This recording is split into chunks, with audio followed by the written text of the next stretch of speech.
petite reprise sur Aristote.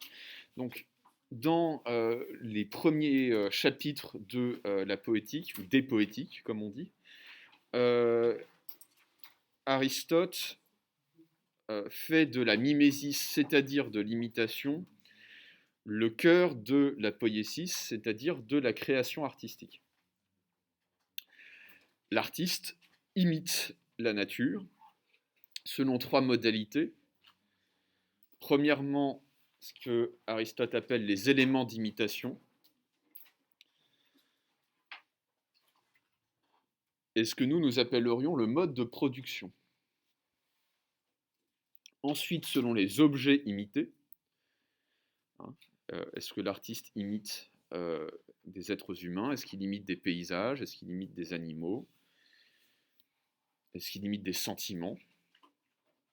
Et enfin, la manière dont on imite, dit Aristote, à savoir, est-ce que l'artiste dépeint, décrit les hommes tels qu'ils sont?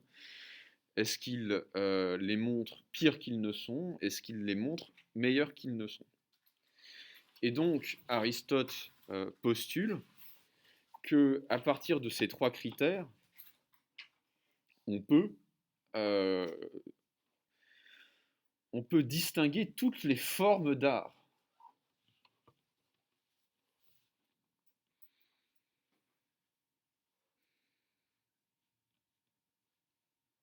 Et en effet, c'est ce qu'il fait dans les deux chapitres suivants, en fonction à chaque fois d'un seul critère. Le chapitre 2, c'est en fonction des objets imités.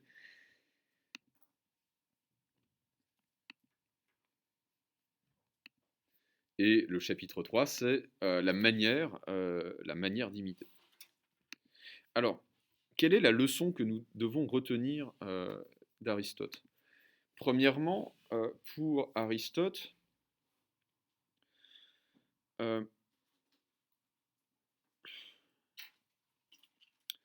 l'art n'est pas qu'imitation.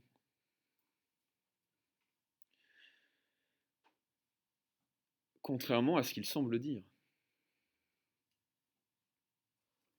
Des trois critères qu'il énonce, il y en a deux qui sont purement imitatifs, mais il y en a un qui n'est pas purement imitatif. Lequel, à votre avis? Qu'est-ce qu'on n'imite pas de la nature? Qu'est-ce qu'on ne prend pas de la nature quand on est un artiste? Qu'est-ce qui est propre à l'artiste? Ouais. La manière d'imiter. Très bien. Est-ce qu'on va montrer le réel tel qu'il est? Est-ce qu'on va montrer le réel pire qu'il n'est? Est-ce qu'on va montrer le réel meilleur qu'il n'est?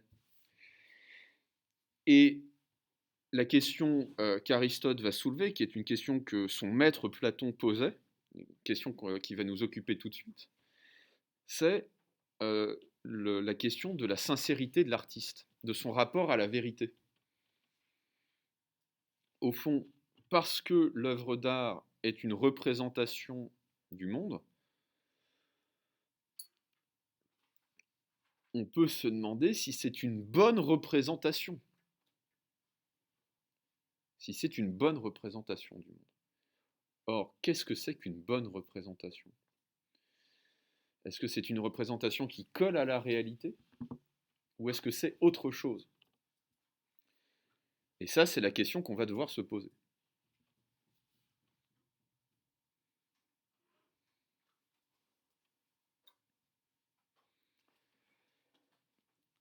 Deuxième enjeu que soulève Aristote.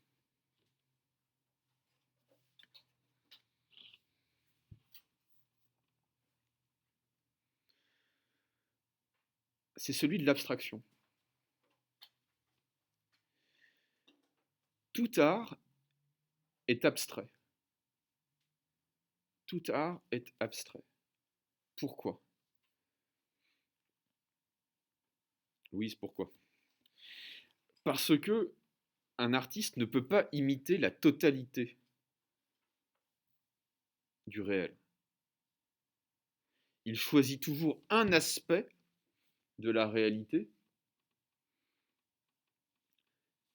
qu'il imite.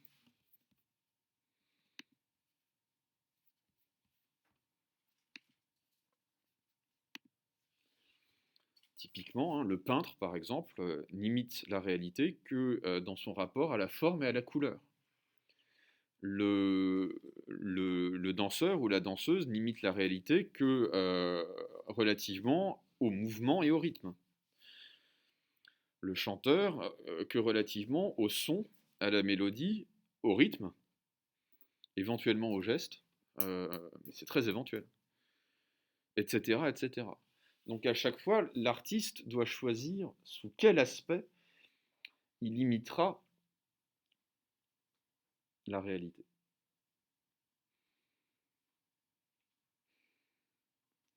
Ce qui place l'artiste, et on l'avait vu chez Orphée, on l'avait vu chez Pygmalion, dans une position peut-être de rivalité avec le monde.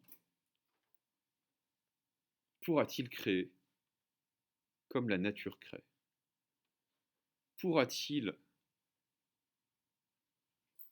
faire un art total? Un art qui englobera tous les aspects de la réalité dans son imitation.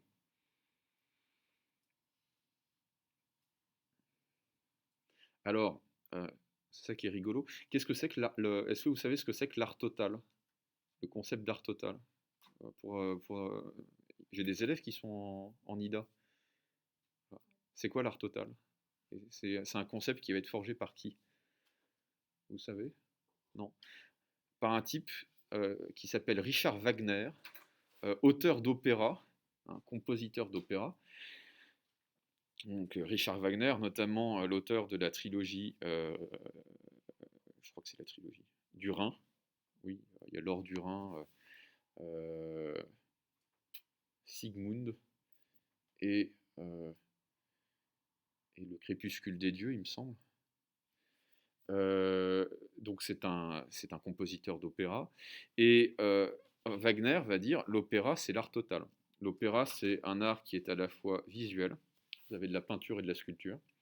C'est un art vocal et musical de manière globale, effectivement. Vous avez du chant, vous avez de la musique orchestrale, vous avez de la danse, vous avez du jeu d'acteur, vous avez de la littérature, vous avez de la poésie.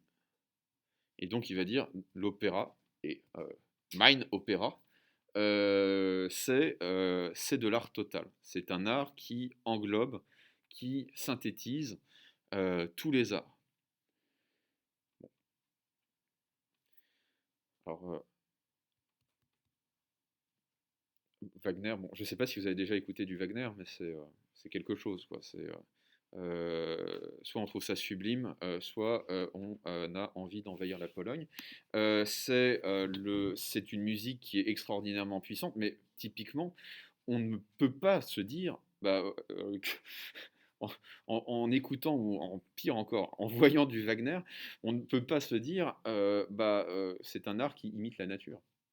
C'est un art qui est créé à la manière dont la nature crée. Parce que si la nature ressemblait à ça, on s'en serait rendu compte tout de même. Donc en fait, la question de l'art total, c'est une aporie. Et Aristote l'indique déjà. Le véritable art, c'est celui qui choisit ses moyens. Au fond, c'est une technique. Et ne pas choisir, vouloir tout faire, c'est toujours sortir de l'art. Peut-être le dénaturer.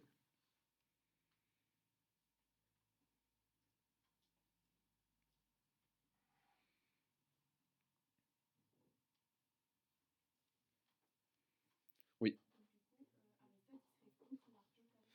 je le pense.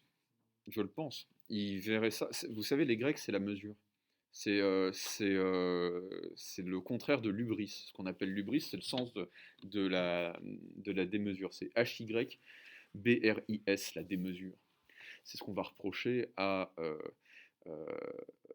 typiquement euh, à Agamemnon. Agamemnon qui veut être le roi des rois. reste à ta place. En gros, c'est exactement la morale de tous les mythes grecs, si vous voulez. C'est Ulysse qui veut rentrer chez lui. C'est ça la mesure. Chaque élément du monde, chaque élément du cosmos doit être à sa place. Et ce qu'on va généralement, hein, quand les dieux vous punissent, euh, c'est que vous les avez défiés. Et donc, pan sur le museau, quoi. Pan sur Édipe, pan sur Électre, etc., etc., sur Phèdre. Euh, le, Aristote en particulier va concevoir la monstruosité physique et morale comme le fait de confondre des ordres, des formes, des espèces, vouloir sortir de son genre, vouloir sortir de son ordre. Pascal dira exactement la même chose, il appellera ça la tyrannie. La tyrannie, c'est vouloir sortir de son ordre. Mais à côté de ça, et c'est le troisième enjeu que je voulais aborder, à côté de ça, Aristote pose une question qui est fondamentale, à savoir pourquoi l'art? Pourquoi l'être humain ressent-il le besoin de représenter un monde qui est déjà présent? Pourquoi l'être humain ressent-il le besoin de refaire le monde?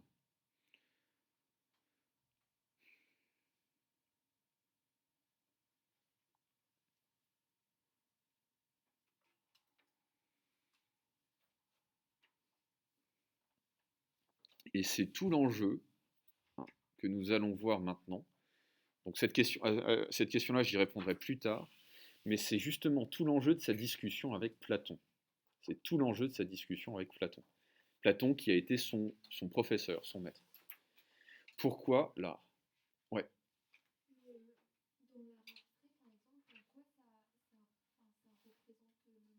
Alors, euh, déjà, vous avez bien compris que pour Aristote, tout art procède par abstraction, c'est-à-dire qu'aucun art ne peut recréer, si vous voulez, totalement la nature. Ok.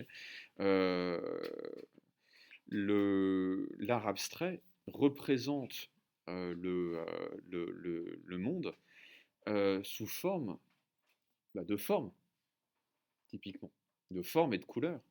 Et bah ça, si vous voulez, c'est du Descartes. Vous vous rappelez le texte des méditations? Je crois on l'avait vu ensemble, le texte de la première méditation où il explique que dans le rêve, nos rêves peuvent prendre les figures les plus étranges qui soient, les plus bizarroïdes qui soient, mais elles peuvent toujours être ramenées au fond à de la couleur, de l'espace et une forme géométrique. On peut toujours géométriser et arithmétiser nos rêves. On peut toujours réduire nos rêves à des figures les plus simples. Et on pourrait se dire, mais l'art contemporain, au fond, c'est le rêve de Descartes. C'est-à-dire que c'est une abstraction, c'est l'abstraction la plus poussée qu'on puisse faire euh, de nos informations sensibles, de nos sensations.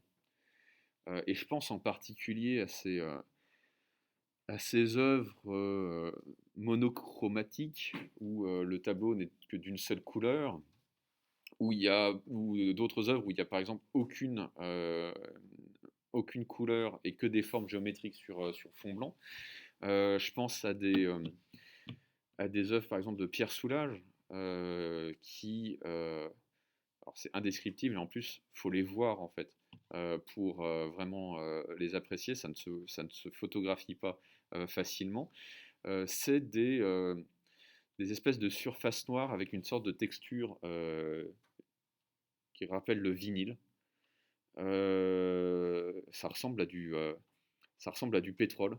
Euh, et c'est fascinant de voir ça parce que euh, ça ne représente littéralement rien à part une texture qu'on peut trouver parfois, à part souvent parce que les œuvres sont tellement lisses qu'elles réfléchissent en fait l'endroit où elles sont exposées.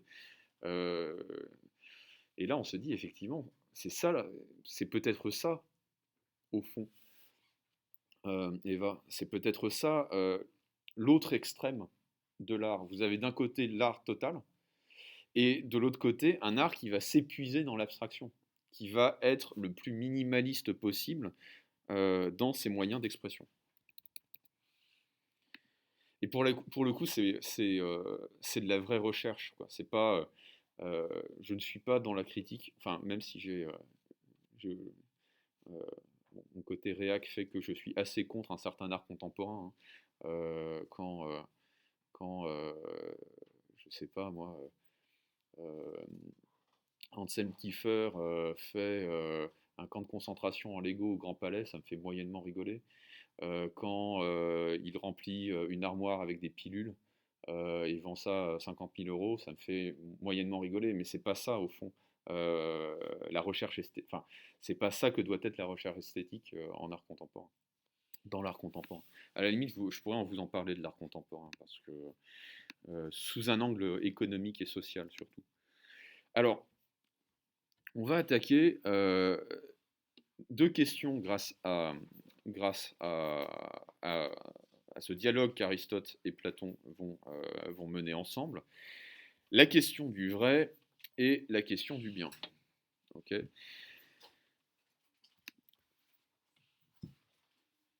Donc vous pouvez... alors je vais rajouter un truc à mon corpus. Deuxième partie, on pourrait dire l'art, le vrai, le faux, le bon, le mauvais.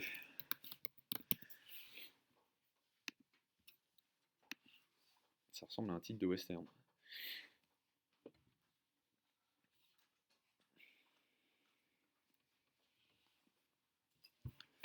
Donc Aristote va s'inscrire en fait dans une rupture, enfin comme sur beaucoup de points, il va s'inscrire dans une rupture avec Platon.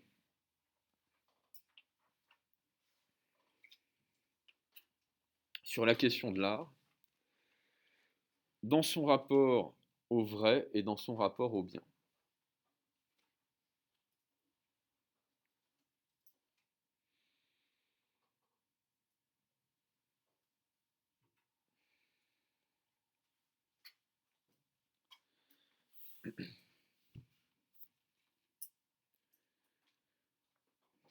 Sachant que pour Platon, le vrai, le beau, le bien se confondent. Se confondent.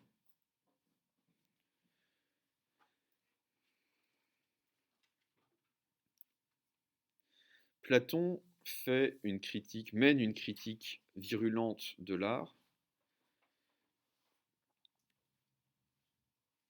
mais ce qui est intéressant, ce qui est même passionnant chez Platon, c'est que cette critique vient précisément de son admiration et de son étonnement pour l'art. Pour Platon, l'art est dangereux. Il est tellement puissant qu'il représente un danger éthique et politique. Et donc il faut essayer de comprendre pourquoi. Pourquoi Platon est-il fasciné par l'art, mais fasciné comme face à un prédateur?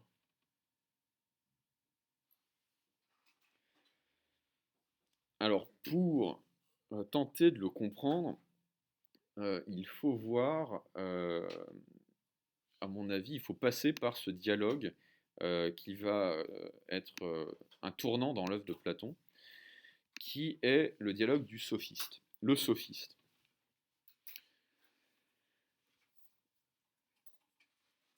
C'est un dialogue qui a probablement été écrit tardivement par Platon.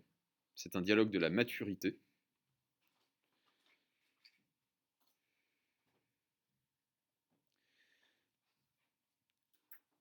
Mais c'est un dialogue où le personnage de Socrate semble être relativement jeune. Donc c'est le Platon de la maturité, si vous voulez, mais ce n'est pas le Socrate de la maturité. Donc c'est pour ça qu'il faut faire attention dans vos dissertations, ne jamais confondre Platon et le personnage de Socrate. Le personnage de Socrate. Alors, comme son nom l'indique, le sophiste porte sur la question de savoir ce que c'est qu'un sophiste. Qu'est-ce que c'est qu'un sophiste?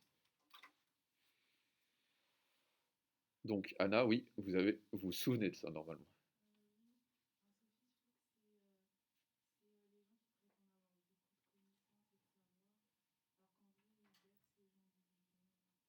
Alors comment s'y prennent-ils? Quel est le grand talent en fait des sophistes? Oui, c'est la rhétorique.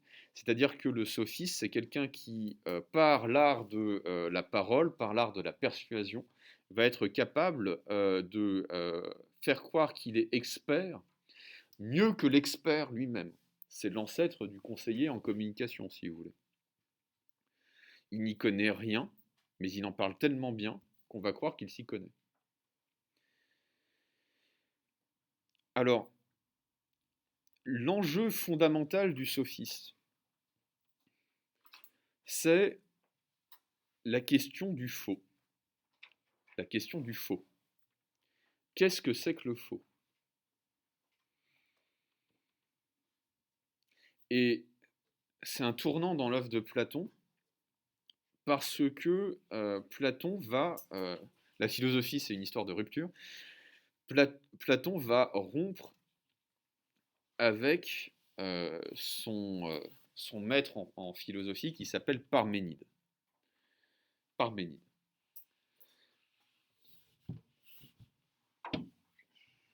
Que disait Parménide? Il disait, dire le vrai, c'est dire ce qui est. Dire le vrai, c'est dire ce qui est. Anna. Parménide, comme ça se prononce vraiment P-A-R-M-E accent aigu N-I-D-E. Dire le vrai, c'est dire ce qui est. Dire le faux, c'est dire ce qui n'est pas. Et Parménide concluait,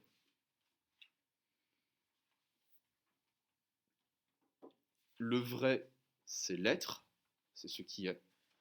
Et le faux, c'est le non-être, c'est ce qui n'est pas.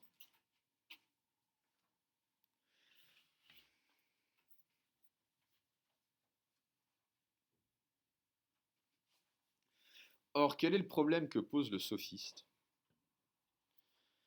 Le problème que pose le sophiste,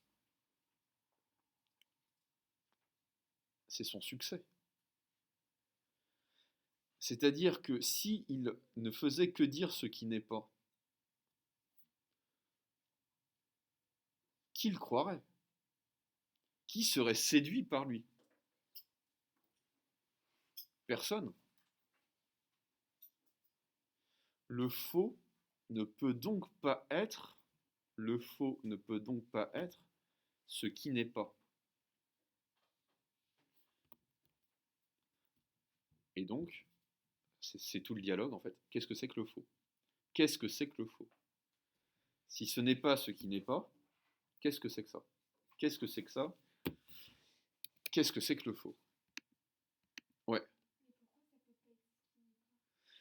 Parce que si un sophiste passait sa vie à dire quelque chose qui n'est pas, personne ne le croirait. Personne ne le croirait. Le succès du sophiste, en plus l'influence qu'il a, le pouvoir de séduction qu'il a sur la réalité, montre bien qu'il dit quelque chose qui est, quelque chose qui existe. Ouais. Bah, le problème pour cette conception de Parménide, c'est d'expliquer le succès. C'est expliquer le succès du sophiste. Comment expliquer que le sophiste rencontre un tel succès s'il ne dit rien? S'il dit le rien? S'il dit ce qui n'est pas? Oui, mais donc, il dit quelque chose. Donc le faux est quelque chose. Vous comprenez? Ok. Je le répète pour que ça soit bien clair. Si le faux, c'est le non-être, ça veut dire que le faux, c'est rien. C'est rien. Littéralement, c'est le contraire de ce qui est. Donc c'est le rien. Mais le sophiste ne dit pas rien. Le sophiste manipule. Le sophiste ment. Le sophiste prononce des paroles qui sont fausses. Mais le sophiste ne dit pas rien. Il faut donc que le faux, ça ça soit pas rien. Il faut que ça soit quelque chose.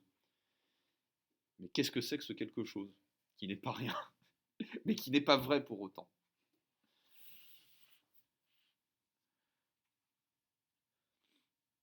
Alors, une remarque. Ici, donc, la thèse de Platon, en fait, sa grande découverte, tardive, mais mieux vaut tard que jamais, la grande découverte de Platon, c'est que le faux n'est pas le non-être, le faux n'est pas le rien, le faux, c'est l'autre que l'être. C'est ce qui est autre que ça n'existe. Donc, le faux, ce n'est pas le contraire de la réalité. Le faux, c'est, au fond, une réalité alternative.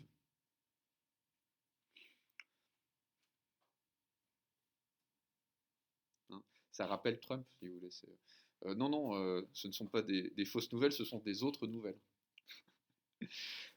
C'est l'idée qui va caractériser en fait la pensée occidentale pendant des siècles, c'est l'idée qu'il y a une vérité et mille et un mensonges. La vérité est unique, mais le faux, parce qu'il est autre que la réalité, il peut être autre de tellement de manières différentes que le mensonge, ou plutôt la fausseté, est multiple, alors que la vérité est une. Okay.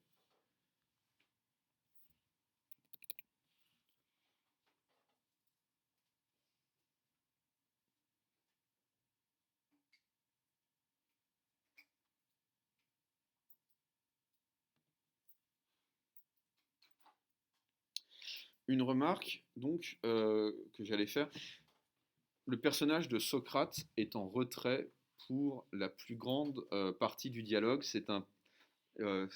Socrate intervient très peu dans le dialogue, et celui que vous allez voir dans le rôle qu'occupe habituellement Socrate dans les dialogues, c'est l'étranger. Pardon, l'étranger.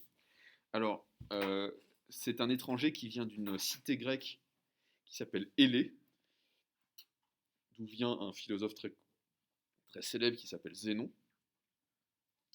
Et l'étranger va servir en fait il va faire fonction de Socrate, si vous voulez, dans le dialogue. Il va occuper la place qu'il occupe d'habitude. Pourquoi l'étranger?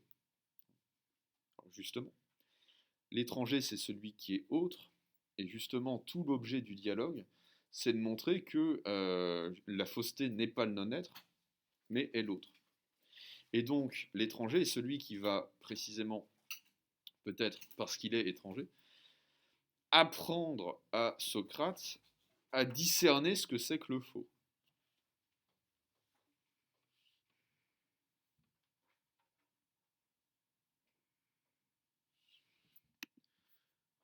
Alors j'ai envie de me reposer. Donc, qui veut faire l'étranger dans le dialogue? Moi, je ferai tête et tête. Très, très bien, Anna. Et moi, je fais tête et tête. Donc, dans un dialogue socratique, toujours un truc à retenir. Euh, Au fond, il y a un des deux personnages qui dit euh, c'est fort bien dit Socrate, tu as raison Socrate, et pourquoi pas Socrate, etc. etc. Et l'autre qui fait avancer le dialogue. Alors justement, l'autre, en l'occurrence, ça va être Anna, c'est le personnage de l'étranger, et moi je vais dire en gros, c'est bien parlé, bravo, etc. etc. Alors, c'est bien parlé. Voilà comment il faut nous y prendre.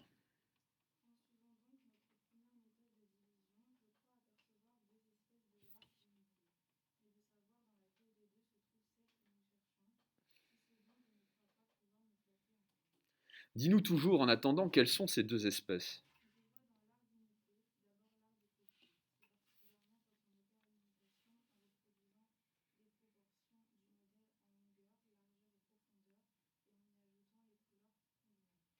Mais quoi, n'est-ce pas là ce que s'applique à faire tous ceux qui veulent imiter un objet?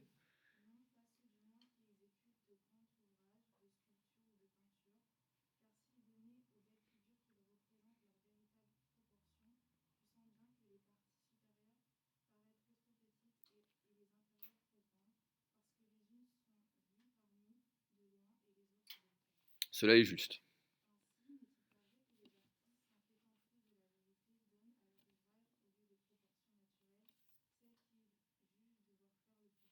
Assurément.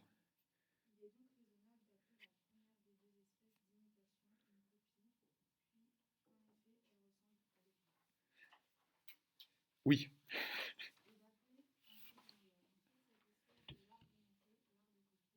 Fort bien.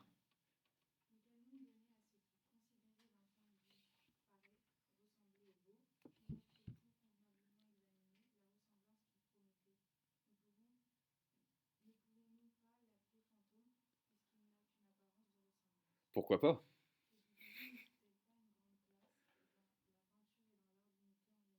Certainement.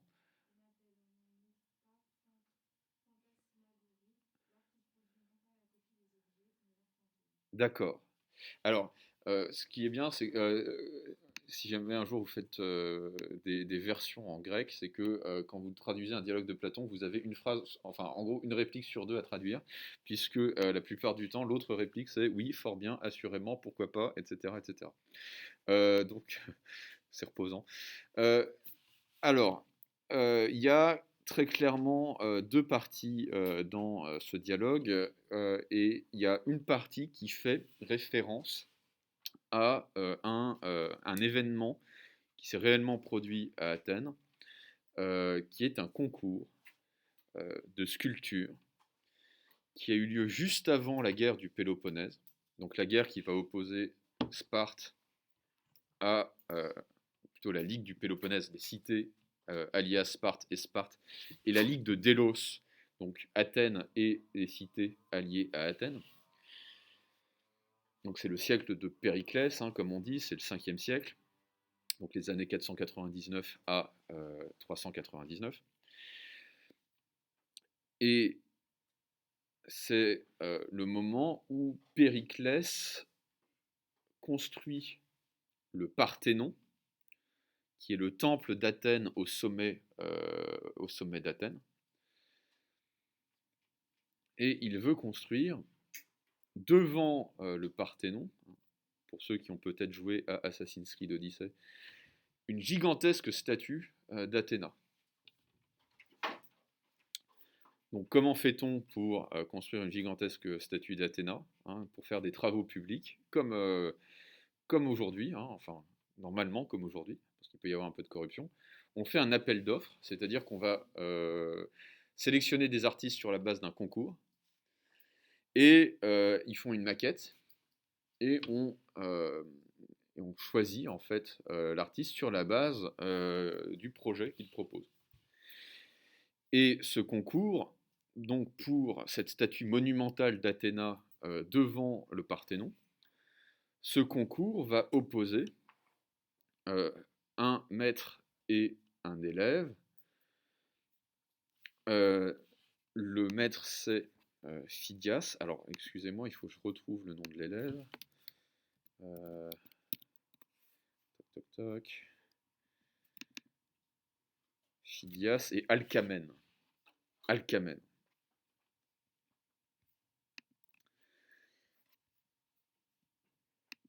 Et donc, Phidias et Alcamène, le maître et l'élève, présentent deux maquettes d'une statue d'Athéna.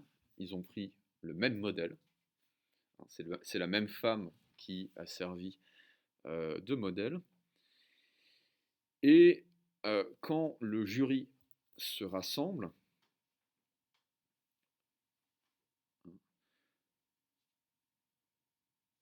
on pense que Phidias a perdu la main, qu'il est même un petit peu sénile, qu'il est même un petit peu gâteux.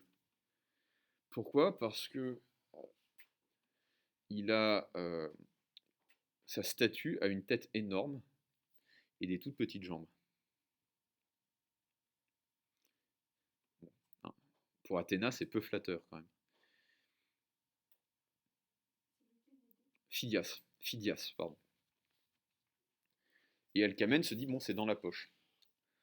Et pourquoi se dit-il ça? Il se dit ça parce qu'il a respecté exactement les proportions du modèle. Et là, Phidias lui dit, plaçons nos statues en hauteur. Plaçons nos statues en hauteur et voyons maintenant quelle est la plus belle des deux statues. Et là, Alcamène se rend compte qu'il a fait une erreur, effectivement. Pourquoi? Parce que la statue va être très grande. Et elle va être en plus placée en hauteur sur la colline du Parthénon. Et donc, qu'est-ce qui va se passer? Les gens vont la voir d'en bas. Si la statue a les bonnes proportions, les proportions justes par rapport au modèle, et que vous êtes tout en bas, que par exemple vous allez faire votre prière à Athéna au pied de la statue, vous verrez jamais sa tête si sa tête fait la juste taille. Parce que ça sera caché par tout son tronc en fait, par ses jambes, par son buste. Vous ne verrez jamais la tête d'Athéna si la statue respecte les proportions du modèle. Et ce que Phidias a fait, c'est qu'il a inclus dans la statue en fait le point de vue du spectateur, en mathématisant la déformation, on pourrait dire, que va subir la statue vue en contrebas, vue depuis l'agora, par exemple, qui était plus basse que le Parthénon, voire carrément vue en bas de la statue, au pied de la statue. Vous regarderez, hein, mais la statue de la Liberté, elle a une grosse tête. Bah, c'est normal. Si vous voulez la voir, il faut, si vous voulez la voir un minimum, si vous voulez, si vous voulez pas juste voir des jambes, un ventre et pas beaucoup de seins, il faut dire, c'est comme ça en fait qu'il faut représenter la Statue de la Liberté. Il faut agrandir sa tête artificiellement pour pouvoir contempler le visage de la Liberté, pour pouvoir contempler le visage d'Athéna. Quelle est la bonne représentation? Quelle est la bonne représentation? C'est ça la question que pose Platon. Et on comprend pourquoi ça peut nous faire penser aux sophistes. La bonne représentation est-elle celle qui est conforme à la réalité, qui est conforme au modèle réel, ou la bonne représentation est-elle celle qui va plaire au spectateur, qui va s'adapter et se conformer non pas au monde, mais au désir?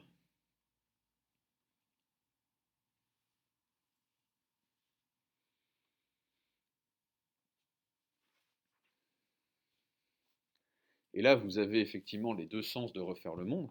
Refaire le monde, c'est le recopier, c'est en respecter les proportions, la forme, la couleur, les dimensions.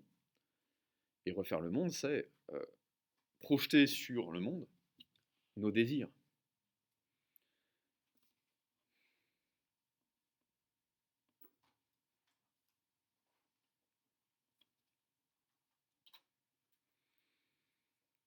Et des désirs qui ne sont pas, futiles, c'est-à-dire que à une époque où, ah oui, ça aussi, il faudrait que je vous l'explique. À une époque où la statuaire a une importance fondamentale, ce n'est pas rien. Il y a un truc que j'ai oublié de vous expliquer, excusez-moi, c'est pas franchement pardonnable, parce que sinon vous ne pouvez pas vraiment comprendre. Je crois que j'en avais parlé un petit peu l'année dernière, Anna, mais je suis pas tout à fait sûr. Et puis Camille. Qu'est-ce que c'est qu'une statue? C'est une question qui semble dérisoire. Mais il faut bien comprendre que dans les sociétés archaïques, et même dans la société égyptienne qui a découvert l'écriture et qui l'utilise, la statue d'un dieu, ce n'est pas la représentation d'un dieu, c'est le dieu. C'est pour ça qu'on promène les statues d'Isis et d'Osiris sur le Nil. Ça n'aurait aucun sens si les Égyptiens n'avaient pas cru dur comme fer que les statues était l'incarnation du divin. Un petit peu, si vous voulez, comme l'hostie peut être l'incarnation de Jésus pour un catholique en particulier. Euh, ce n'est pas un symbole.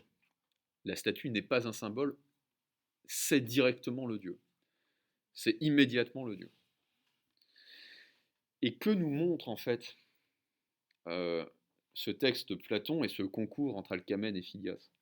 C'est qu'à partir du 7e siècle à peu près, mais très clairement au 5e siècle, c'est le cas, la statue cesse d'être directement divine pour devenir une représentation du divin. Autrement dit, la statue devient, et c'est ce que comprend Phidias, la statue devient un objet d'art. Alors c'est ça qui est passionnant, si vous voulez. Parce que Platon, pour le coup, c'est un ancien, mais c'est un ancien, si vous voulez. C'est celui qui veut que les statues restent des déesses et des dieux. C'est celui qui ne veut pas qu'on déforme le corps et le visage d'Athéna. Parce que ça ressemblerait à rien, si vous voulez, Athéna avec des toutes petites jambes et une grosse tête. Si elle ressemble vraiment à ça, Athéna, il y a un problème. Et Phidias, c'est celui qui va se dire, mais non, la statue n'est pas la déesse, c'est la représentation de la déesse, et donc il faut que ce soit une représentation efficace aux yeux du public. C'est seulement ça qui compte.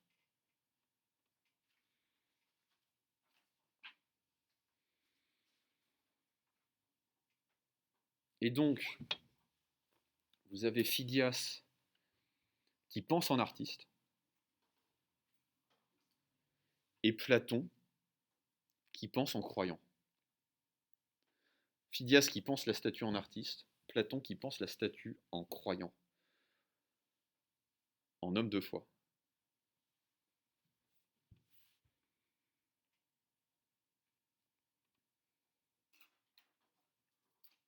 Vous voyez bien la différence. Alors, j'ai pris un peu trop de temps.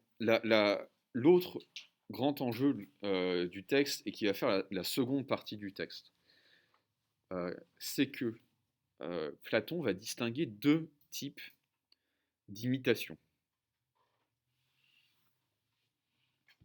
Deux types d'imitation. Premièrement, la copie.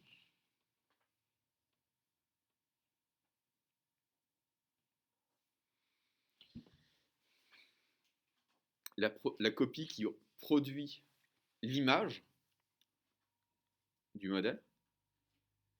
Alors, l'image, c'est en grec eikon, E-I-K-O-N, qui va évidemment donner icône.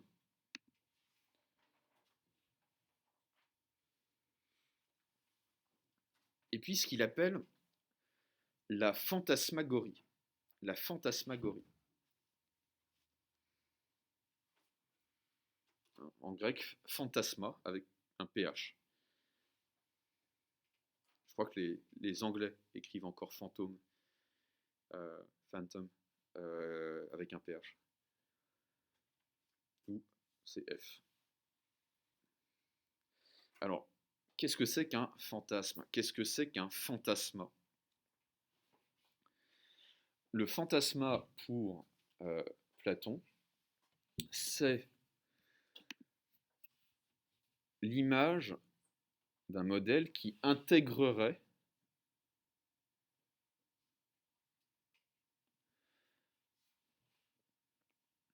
l'imagination du spectateur. Bah, c'est exactement ça un fantasme en fait. C'est qu'on a une représentation imaginée, imaginaire de quelqu'un ou de quelque chose, et on est capable d'entretenir ce fantasme qu'à condition d'avoir le bon point de vue sur lui, c'est-à-dire ne pas regarder trop près, exactement comme pour la statue d'Athéna. Alors, qu'est-ce que cela signifie au fond? Et je reprendrai là-dessus de manière plus approfondie. Quand est-ce qu'on se voit? Vendredi.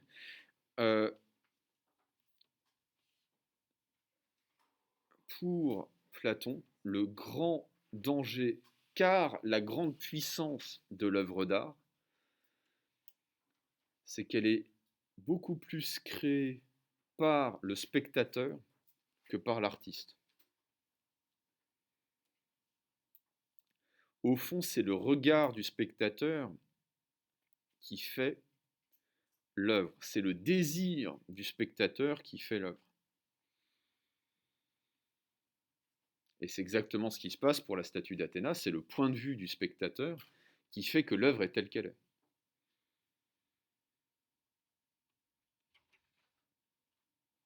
Et donc, oui. Alors,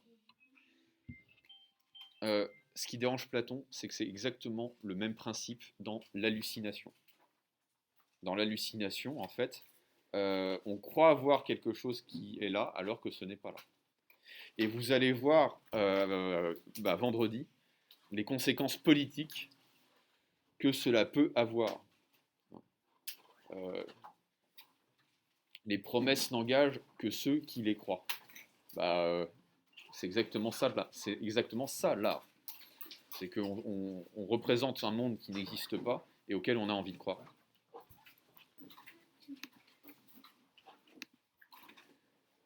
Bonne journée.